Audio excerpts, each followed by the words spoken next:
Have you ever wondered why, no matter how hard you try, your life still feels like chaos? You pray, you plan, you push yourself, yet peace always seems just out of reach. We live in a world that's more connected than ever, but also more anxious than ever. We chase success, relationships, money, and control, thinking those things will fix our lives. But the more we chase, the emptier we become. My friend, God knew this day would come. He knew that humanity would one day drown in confusion, noise, and fear. And that's why He gave us truths, not theories, not philosophies, but eternal principles that can bring order out of chaos. Today, I want to share with you 5 powerful teachings of God that can restore peace, strength, and direction to your life, starting today. Because the moment you apply these truths, everything begins to change. The chaos in our lives doesn't come from the outside world, it comes from the inside. From hearts disconnected from their Creator. We live by our own understanding, not God's wisdom. We rely on our own strength, not His power. We listen to the world's noise, not His still, small voice. That's why Jesus said in John chapter 16 verse 33, "In this world you will have trouble, but take heart, I have overcome the world." Chaos isn't proof that God has left you. It's an invitation for you to come back to Him. Let's rediscover those divine truths together. Teaching 1. Trust in God's plan, not your own. Trust in the Lord with all your heart and lean not on your own understanding. Proverbs chapter 3 verse 5. The first step to restoring order is trust. Most of the time, chaos comes because we're trying to control what was never ours to control. We panic when life doesn't go according to our plan, forgetting that God's plan is bigger, better, and built on love. You see, faith isn't about understanding everything. It's about trusting God through everything. When Abraham was told to leave his homeland, he didn't have a map, he had trust. When Moses stood before the Red Sea, he didn't have a strategy, he had faith. When Mary said yes to bearing the Son of God, she didn't have all the answers, she had obedience.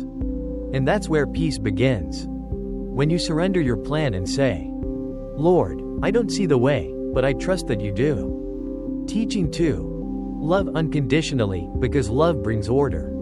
Love one another as I have loved you. John chapter 15 verse 12. The second truth is love. Not the kind of love that depends on what others do for us, but the divine love that flows from the heart of God. Hatred, resentment, and judgment create inner storms. But love calms them. The world teaches us to love conditionally. I'll love you if you agree with me. I'll love you if you don't hurt me. But Jesus teaches, love your enemies, bless those who curse you. That kind of love has power. It heals relationships. It breaks chains. It turns chaos into compassion. When you start loving others without expecting anything in return, you reflect the very heart of God, and peace begins to reign again in your life.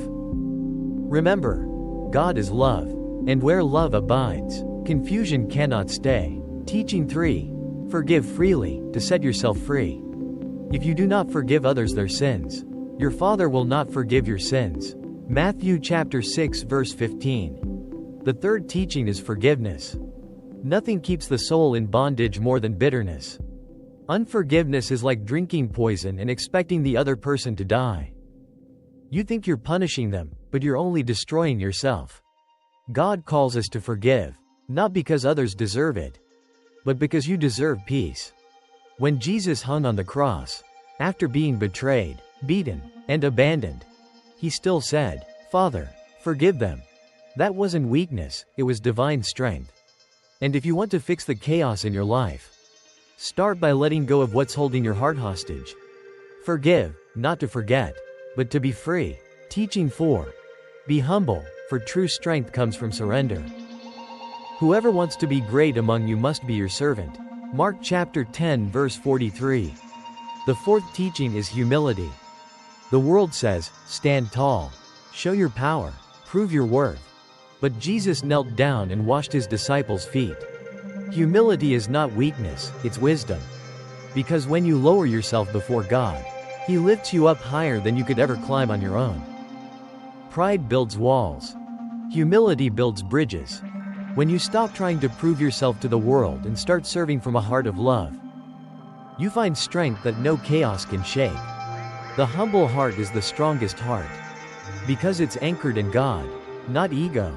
Teaching 5. Seek God first, and everything else will follow. Seek first the kingdom of God and His righteousness, and all these things will be added to you. Matthew chapter 6 verse 33. The final teaching, the one that ties everything together, is to seek God first. The reason so many people feel lost is because they've put everything else first. Work, money, relationships, success, and God becomes an afterthought. But when you reorder your life around God, everything else falls into place naturally. You don't chase blessings, blessings chase you. You don't beg for peace, peace becomes who you are. You don't fear tomorrow, because you walk with the one who holds it. The key to fixing chaos is not doing more, it's putting God first in all things. Here are a few verses to hold on to every day. Cast all your anxiety on Him because He cares for you. 1 Peter chapter 5 verse 7. Be still, and know that I am God. Psalm chapter 46 verse 10. The Lord will fight for you, you need only to be still. Exodus chapter 14 verse 14. With God all things are possible. Matthew chapter 19 verse 26. Each of these promises reminds us, God is not absent in the chaos, He is present, waiting for you to call His name. My dear friend, if your life feels like a storm right now, remember, storms don't last forever, but God's word does. He is not asking you to fix everything. He's asking you to trust Him, love like Him, forgive like Him, serve with humility, and seek Him first. When you do, the chaos will fade, and you'll find the peace that only comes from walking with Jesus. If this message touched your heart today, right finger click like so that more people can hear God's word. Right finger subscribe to this channel to receive new messages of hope and faith every week. Right finger and share this video with someone who needs God's peace right now. I'm Pastor, your name, and I pray that the grace, love, and peace of our Lord Jesus Christ fill your heart, your home, and your life, today and always. Amen. Folded hands.